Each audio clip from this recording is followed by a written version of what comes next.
Kembali bersiaran langsung bersama kami. Apa dikongsikan oleh Syafiqah sebentar tadi sebenarnya coping mechanism yang kalau anda rasa ada tasik dekat rumah anda, nak terjun setiap hari pun boleh. Asalkan selamat. Dan juga kena cek dengan SOP MKN dulu. Boleh masuk tasik ke tidak? Betul. Bergantung SOP kepada kena jaga. SOP Betul, kena ya. jaga dulu. Dan apa pun itu juga kami bawakan untuk anda. Seperti biasa kita bawakan bagaimana pentingnya untuk menjaga selain pada kesihatan fizikal, jaga SOP dan sebagainya. Kesihatan mental merupakan satu aspek yang sangat penting untuk diberi penekanan. Dan pagi ini, kalau biasa kita berbicara dengan beliau melalui Skype, kita ucapkan selamat datang juga terima kasih kepada Puan Rana Mahmud yang merupakan ahli Lembaga Kaunselor Malaysia. Beliau juga sebenarnya merupakan Ketua Profession Pegawai Psikologi Kaunseling KKM Kementerian Kesihatan Malaysia dari Hospital Kuala Lumpur. Terima kasih Puan kerana sudi bersama kami. Bila kita lihat klip-klip macam tadi, bagaimana kepelbagaian warga masyarakat menangani ialah stres pandemik sebab dari satu aspek keselamatan dari segi fizikal, fisiologikal, tapi dari segi aspek mental ini begitu banyak skopnya. Dan dari pandangan seorang kaunselor sendiri, apakah bidang kuasa itu, bidang kerja itu bertambah sebaik saja kita bermula melalui situasi pandemik ini? Okey, terima kasih Zaliha dan Terence serta RTM kerana menjemput saya untuk hadir di studio pada hari ini. Sememangnya kita tak dapat dinafikan dalam keadaan pandemik sekarang ni, seluruh rakyat Malaysia dan juga di seluruh dunia sangat terkesan dari segi psikologi, dari segi emosi. Macam video klip yang kita tengok tadi, itu merupakan salah satu kaedah di mana seorang itu bertindak balas ataupun coping mechanism, macam mana dia nak cope, berdaya tindak terhadap mungkin situasi tekanan ataupun dia rasa macam tak tahu apa nak buat. So that is one way to cope ataupun salah satu cara untuk berdaya tindak. Macam yang sihat lah juga. Yes, yang sihat. Selagi keadaan itu selamat dan tidak menyalahi SOP, membahayakan nyawa. Ya. Okey, dan dalam situasi kita di Malaysia, di negara kita, memang sejak daripada tahun lepas bermulanya pandemik ini, kita memang berhadapan dengan satu keadaan di mana keadaan kesihatan mental rakyat yang sangat terkesan. Siapa pun jua yang berada dalam keadaan yang di luar daripada kebiasaan. Bila kita tak boleh buat perkara yang kita suka buat. Kita suka melancong, katakan. Kita suka shopping, kita suka tengok wayang, kita suka jalan-jalan. So perkara tu kita tak boleh buat. Kita terkurung di rumah. Anak-anak terkurung di rumah. Misalnya kena mengalami pembelajaran PDPR, dan perkara ini bukan memberi kesan pada anak-anak saja. Saya tengok ibu-ibu terutamanya. Misalnya staf kat studio ni tadi pun saya tengok kan. Mak-mak keluar masuk, hello dah masuk kelas ke belum? Duduk tidur lagi kan. So itu juga kita tengok kita punya staf di pejabat juga sambil-sambil bekerja, mereka terpaksa menelefon ke rumah. Jadi ini memberi tekanan yang berlebihan, luar daripada keadaan biasa. Perkara yang dulunya tidak berlaku, bila ini berlaku, memang kita secara fitrahnya kita akan react secara bila kita tidak lagi dapat menampung keadaan itu. Dan kita di Kementerian Kesihatan Malaysia khususnya telah menyediakan perkhidmatan panggilan talian psychosocial support ataupun talian sokongan psikososial yang mana diadakan dengan kerjasama Kementerian Kesihatan dan Mercy yang membuka panggilan. Dan sejak daripada tahun lepas hingga sekarang kita telah menerima 145,000 panggilan yang mengadu mengenai isu-isu seharian yang berlaku rakyat yang terkesan disebabkan pandemik ini, dan 85% daripada panggilan tersebut adalah aduan mengenai keadaan emosi. Jadi setelah menerima panggilan-panggilan ini, bagaimana sebenarnya setiap satu kaunselor mampu bertindak untuk membantu? Kerana mungkin kalau dahulu kita boleh bersemuka secara fizikal dengan pengadu, jadi kita dapat rasakan bahawa pengalaman dia itu mungkin ada kesan-kesan fizikal yang lain. Tetapi kini melalui talian atau kaedah secara maya, mungkin agak sukar untuk membuat diagnosis. Betul. Ya, kita tidak dinafikan dalam intervensi kaunseling dan psikologi. Perkara yang paling penting sekali adalah kita perlu memerhatikan non-verbal ataupun tingkah laku bukan lisan, memek muka apabila seseorang itu bercerita, meluahkan perasaan pada kita. Jadi bila kita melayani panggilan melalui telefon, kita tak dapat tengok facial expression, kita tak dapat melihat emosi yang sebenar. Jadi itu merupakan satu halangan untuk kita membuat penilaian. Bukan diagnosis lah ya. Sekiranya diagnosis perlu dilakukan, maka pemanggil tersebut ya akan dinasihatkan untuk pergi ke hospital ataupun klinik kesihatan ya. Tetapi apa yang kita boleh buat secara atas talian itu adalah untuk mendapatkan gambaran yang detail ya, untuk kita menilai keadaan sama ada pemanggil itu berada dalam keadaan selamat ya, stabil, emosi dan psikologi, ada tak orang yang boleh membantu dia, dan apakah sebenarnya yang diharap pertolongan yang kita boleh bantu, dan kita akan cuba salurkan kepada bantuan yang sepatutnya. Bercakap tentang pemanggil, dua pesanan yang ingin kami berikan kepada mereka yang akan menjadi pemanggil kami pada pagi ini. Taliannya 03-2282-9841, dan keduanya sebaik saja panggilan anda dijawab, pastikan anda berjauhan dengan televisyen set anda sebab kita nak mendengar suara dengan lebih jelas. Jadi sekali lagi kita umumkan taliannya 03-2282-9841, dan pastikan anda beritahu nama, lokasi dan juga pastikan jarak dengan TV itu jauh sikit. Puan Ruhana, kebanyakan kegusaran yang dikongsikan paling tidaklah akan berkait dengan masalah keuangan. Tapi ramai juga yang akan bertanyakan, macam mana kaunselor boleh tolong saya? Bukannya kaunselor boleh bayarkan insurans dan sebagainya, ansuran dan sebagainya. Tapi kadang-kadang masyarakat ini hanya mahukan seseorang untuk mendengar. Dan bagaimana pemerhatian bagi pihak kaunselor sejak mula kita melalui situasi pandemik ini, apakah luahan yang paling banyak diberikan? Okey, sejak daripada awal tahun lepas, pada peringkat awal apabila rakyat panik dengan PKP fasa pertama yang kita lalui itu, ramai yang telefon bimbang sekiranya mereka ni tidak dapat bekalan makanan, bekalan harian yang mencukupi ya. Lepas tu bila PKP dilonggarkan, rakyat dah boleh bekerja dan sebagainya itu, dan lama-kelamaan apabila ramai rakyat yang terjejas dari segi pendapatan, kehilangan pekerjaan, perniagaan kecil yang terpaksa ditutup ya, panggilan itu mula berubah kepada aduan mengenai masalah kewangan.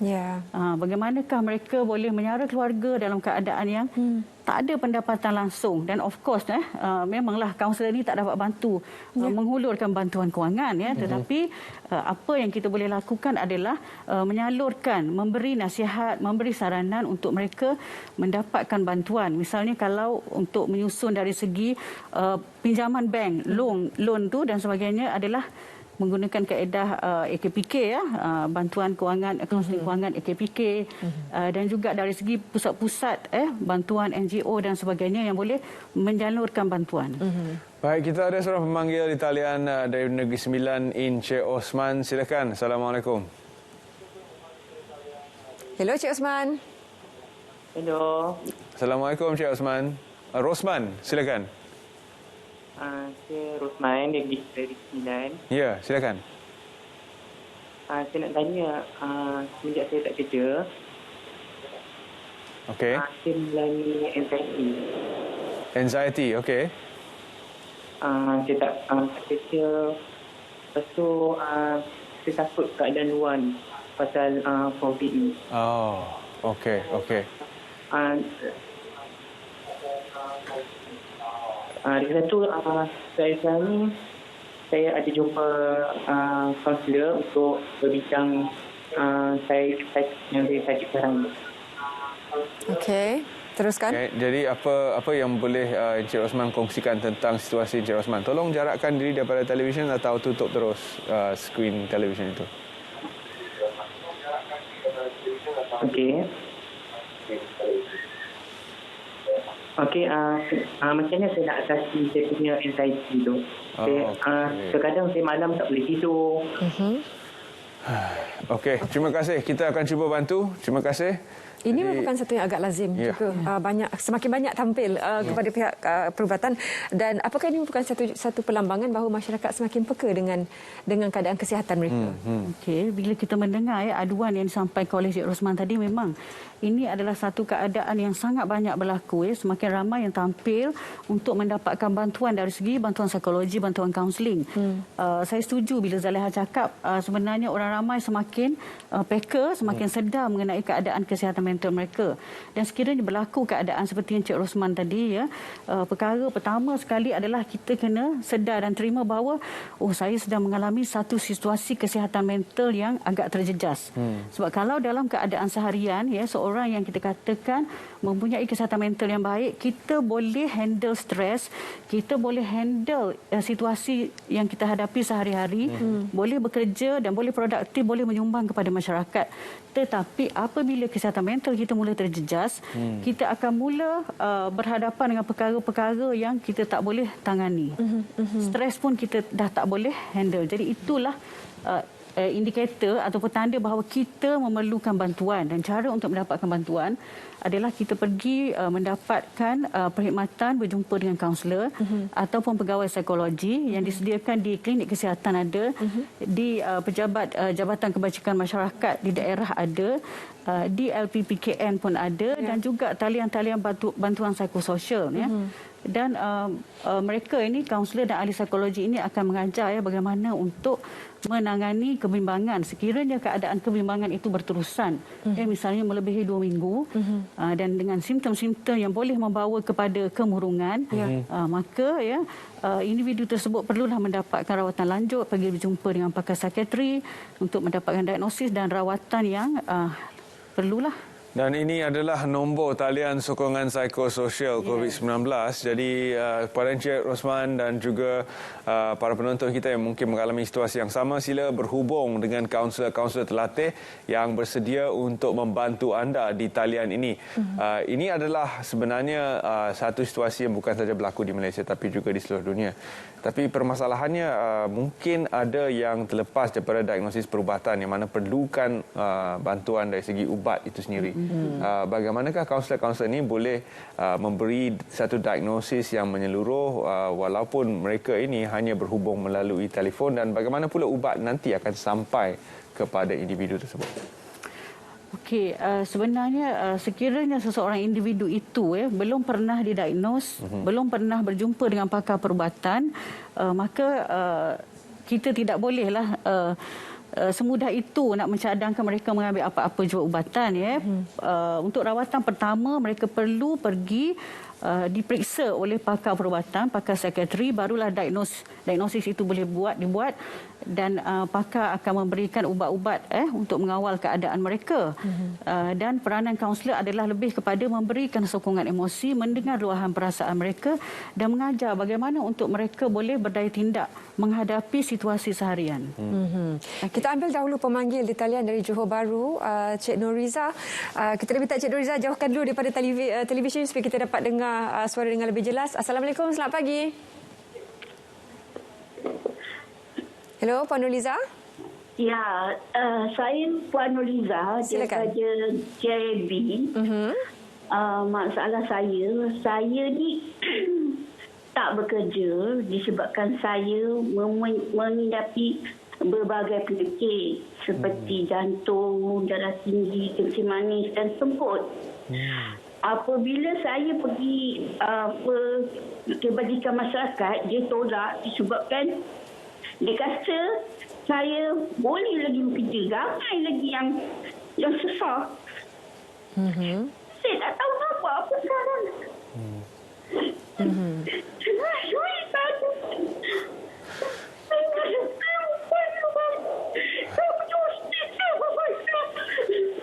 Bawa bertenang, Puan. Kami akan cuba memberi sedikit penerangan tentang bagaimana Puan boleh cuba atasi isu Puan. Tapi Puan kena bertenang.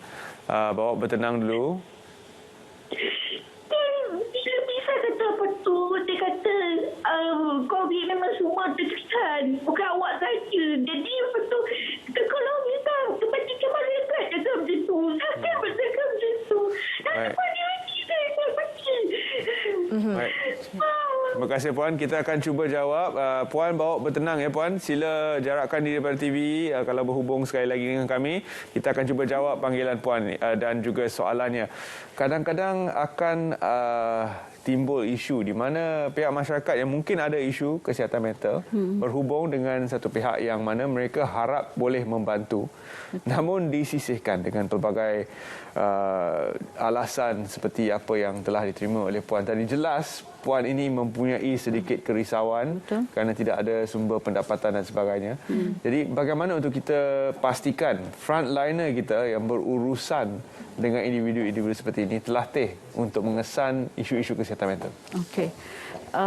Sememangnya ya, ialah saya turut bersimpati dengan keadaan yang dialami oleh Puan Nuriza tadi. Banyak sebenarnya. Dan kita mendapat banyak sangat panggilan ya, walaupun kita mengendalikan panggilan untuk sokongan emosi dan psikologi ya, bukan di bawah Jabatan Kebajikan Masyarakat, tetapi kita telah melatih dan menyediakan sukarelawan kita, kaunselor kita dengan saluran bantuan yang boleh kita cadangkan kepada pemanggil. Misalnya untuk pemanggil yang terjejas dari segi kewangan ya, dari situ bila seorang tu terjejas keuangan dia, mentalnya juga akan terjejas sebab dia akan mengalami keadaan yang dia rasa dia tidak ada jalan keluar daripada masalah dia.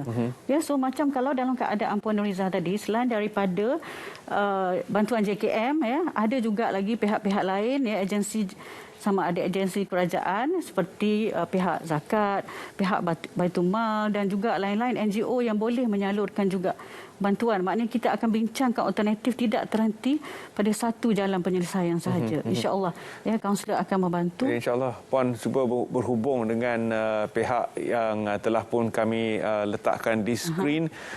Talian ini akan menghubungkan Puan dengan pelbagai agensi lain yang boleh membantu Puan selain daripada Jabatan Kebajikan Masyarakat. Tapi bagaimana untuk kita berikan empati ataupun perasaan yang lebih berperi kemanusiaan lah kata orang, apabila kita berurusan dengan seorang individu yang tampil dengan masalah keresahan dan sebagainya.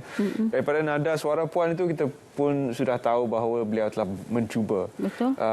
Apakah pendapat pihak kaunselor terhadap barisan hadapan kita yang sebenarnya perlu lebih peka dengan keperluan masyarakat seperti ini? Okey, bila Terence cakap begitu ya, bagaimanakah kita nak melatih frontliners ataupun barisan hadapan kita supaya lebih peka? Saya akui ya, kebelakangan ini kita juga mendapat komen-komen ya yang kadang-kadang agak negatif ya mengenai frontliner. Saya tidak menyalahkan barisan hadapan kita sebab mereka sebenarnya dalam keadaan ini berhadapan dengan situasi krisis pekerjaan yang sangat rumit. Mereka penat secara fizikal, mereka juga penat dari segi emosi. Kerana itulah kita juga memberikan perkhidmatan psikososial, memberikan perkhidmatan kaunseling dan bantuan psikologi kepada barisan hadapan ya. Apabila mereka hendak berkhidmat membantu orang lain, perkara pertama mereka juga hendaklah sihat. Mereka perlu diberikan bantuan. Kita juga menyediakan latihan-latihan ya dari segi bantuan asas psikologi. Apabila mereka hendak melayani pesakit, memberi rawatan, bagaimanakah cara untuk mereka lebih peka dari segi psikologi, dari segi emosi. Kalau dibawakan fokus itu kepada skop yang lebih kepada aspek persekitaran yang lebih kita kenali, bagaimana pula peranan ketua komuniti, ketua blok, ketua kampung, pegawai daerah dan sebagainya. Sebab memang ya betul kerajaan telah mengumumkan pelbagai bantuan untuk mereka yang terjejas, tapi bukan boleh pergi besok. Tapi bagaimana pula dari segi aspek bawah ini, kalau ketua kampung misalnya, okey, berapa orang yang susah, sila bagi nama, saya datang cek kat rumah awak betul. Jadi sekurang-kurangnya dari aspek grassroots tu ada sesuatu yang telah pun dilakukan supaya mereka ketua-ketua ini boleh mewakili mereka yang terjejas ini, berjumpa dengan mereka yang boleh membantu supaya dipercepatkan lagi usaha membantu itu. Sebab satu aspek di sini perlu kita lihat, selain daripada aspek kesihatan secara fizikal tu, mereka tidak tahu bila ini akan berakhir. Unknown itu merupakan sesuatu yang sangat bahaya sekarang ini. Bagaimana pihak kaunselor boleh cuba meleraikan ataupun barangkali memberi nasihat kepada warga komuniti juga untuk melakukan sesuatu. Sebab kalau frontliner semua memang agak susah sebenarnya. Betul. Ya, memang kita berhadapan dengan satu keadaan pandemik yang kita tak tahu bila akan berakhir, bila akan reda. Kita menanti daripada satu PKP demi satu PKP, sambung lagi. Dan kadang-kadang, sebagai manusia kita pun rasa macam hampir nak putus harapan bilakah keadaan ini akan berakhir. Dan situasi ini mencetuskan keresahan yang sangat tinggi dalam kalangan komuniti ya sebenarnya. Dan akhir-akhir ini saya melihat satu perkembangan yang positif ya. Kalau di saya rasa bukan setakat kawasan komuniti saya tinggal, tetapi di mana-mana sahaja ya, peranan yang dimainkan oleh komuniti, mereka mengumpulkan sumbangan dan menyalurkan kepada ahli ataupun anggota komuniti yang terkesan melalui surau, jawatan kuasa kampung, jawatan kuasa taman, NGO dan sebagainya. Dan saya lihat memang usaha bantuan yang diberikan ini memang satu usaha yang sangat bagus dan perlu diteruskan dan diikuti oleh semua komuniti. Pandangan kaunselor dari segi aspek bantuan lebih berfokus. Kadang-kadang kita bagi food basket, kita bagi bantuan makanan, tapi kita tak tahu rumah dia ada gas ke, api dia dah bayar ke. Jadi kalau dapat barang masak pun tak boleh masak macam mana. Dari segi mengenal pasti, dan kaunselor memang bagus dalam aspek ini, mengenal pasti apa sebenarnya punca masalah itu lebih mendalam. Apa yang boleh kita lakukan supaya apa yang kita berikan itu menepati apa yang mereka mahukan? Okey, apabila kita hendak memberikan perkhidmatan kepada komuniti, apa yang saya nampak pendekatan yang sangat perlu adalah untuk kita turun padang, pergi ke ground lah orang katakan. Tapi dalam keadaan pandemik ini, menghadkan kita untuk turun ke kampung-kampung untuk membuat penilaian manakah keluarga yang sebenarnya sangat terdesak memerlukan bantuan. Dia bukan situasi masa banjir.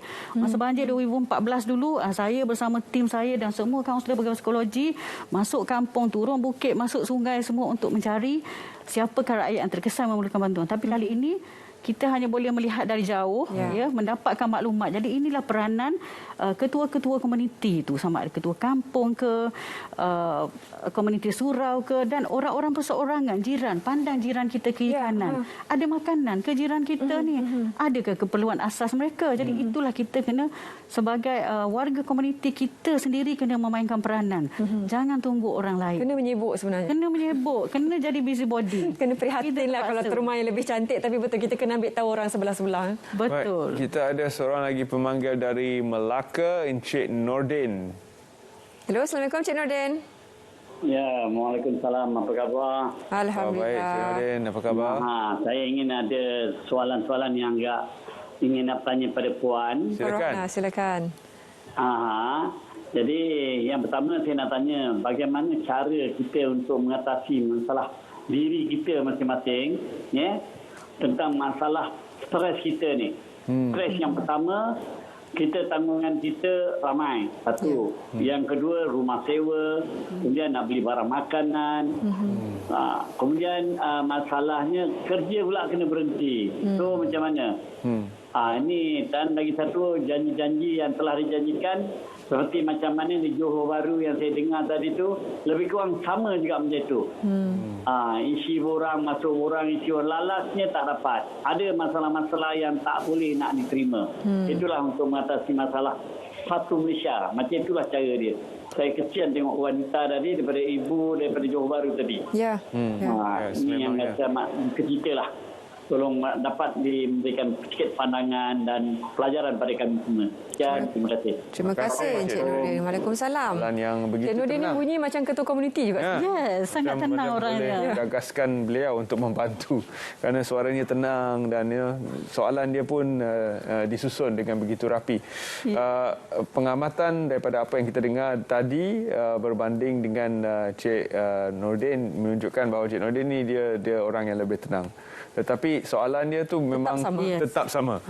Isu yang tetap sama. Kehilangan kerja, tanggungan ramai dan pihak-pihak yang sepatutnya menyalurkan bantuan berkata bahawa tidak ada bantuan dan sebagainya. Jadi agak sukar sebenarnya untuk kita bantu walaupun kita sedar mereka ada masalah ataupun isu kesihatan mental, namun pada pokoknya ia adalah isu kewangan.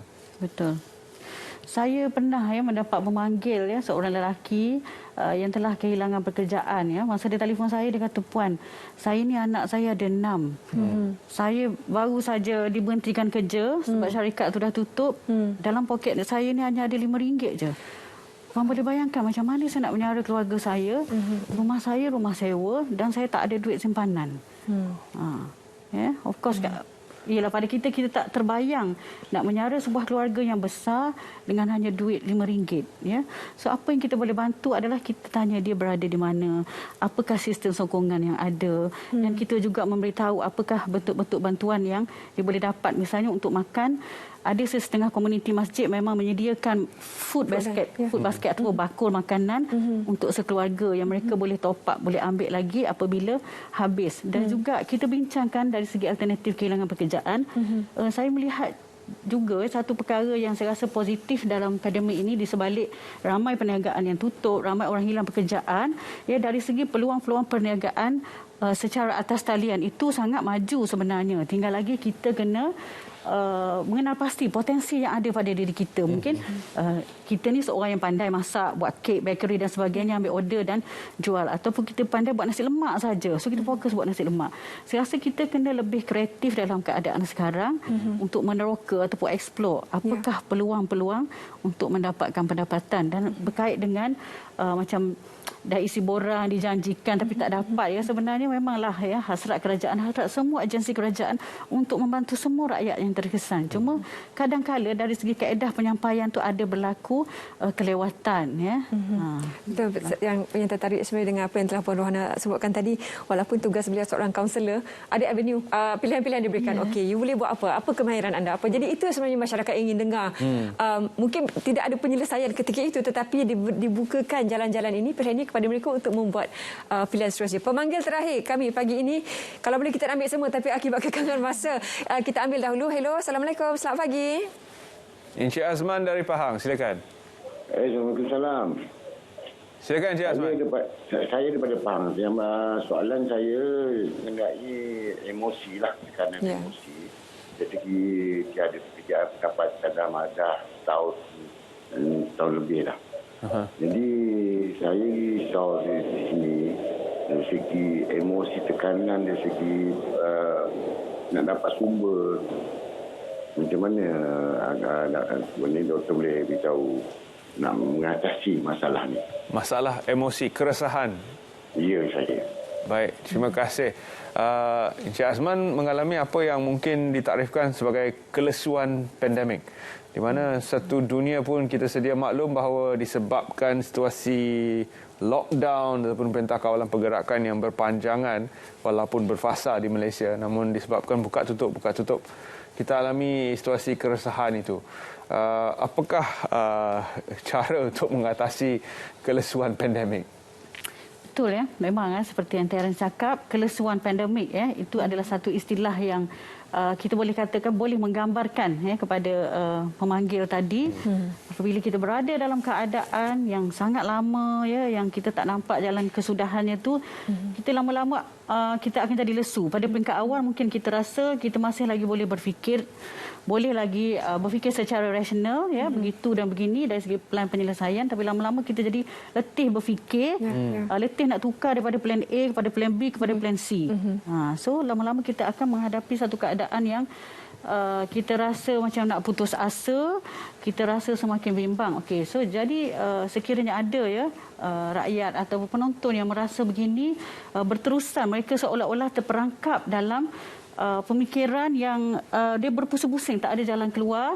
Sekiranya berlaku dalam keadaan yang lama dan mereka tidak boleh untuk rationalize atau berfikir secara rasional, dah tak boleh fikir positif, dah tak nampak jalan dah. Makanya itu adalah tanda-tanda bahawa anda perlu mendapatkan bantuan daripada profesional, ya. Sama ada menelefon ke talian sokongan psikososial yang disediakan oleh Kementerian Kesihatan dan Mercy, ataupun talian kasih yang disediakan oleh Kementerian Pembangunan Wanita, dan juga yang disediakan oleh NGO seperti Miasa, Befrienders dan sebagainya, ya. Mereka terdiri daripada profesional terlatih. Dan juga satu lagi langkah ke hadapan adalah pergi ke klinik kesihatan, ya, yang berdekatan, berjumpa dengan doktor dan kaunselor di situ. Sekarang ni kita mempunyai kaunselor yang bertugas di klinik kesihatan.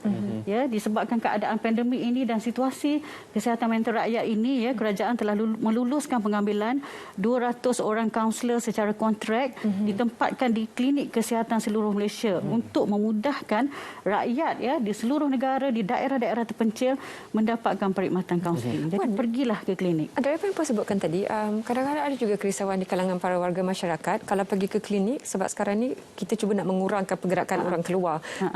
Bagaimana sistemnya, temu janji ke ataupun mereka boleh telefon ataupun boleh datang saja, sebab kadang-kadang klinik pun kalau you tak sakit fizikali tak payah datanglah. Jadi itu juga merupakan salah satu halangan untuk mereka tampil mendapatkan bantuan yang diberikan kepada mereka. Ya, betul ya. Saya setuju dengan Zaliha. Dalam keadaan sekarang memang kita nak limitkan ataupun kurangkan kedatangan pesakit ke klinik dan ke hospital. Ya, terutamanya hospital. Kebanyakan hospital dah jadi hospital COVID.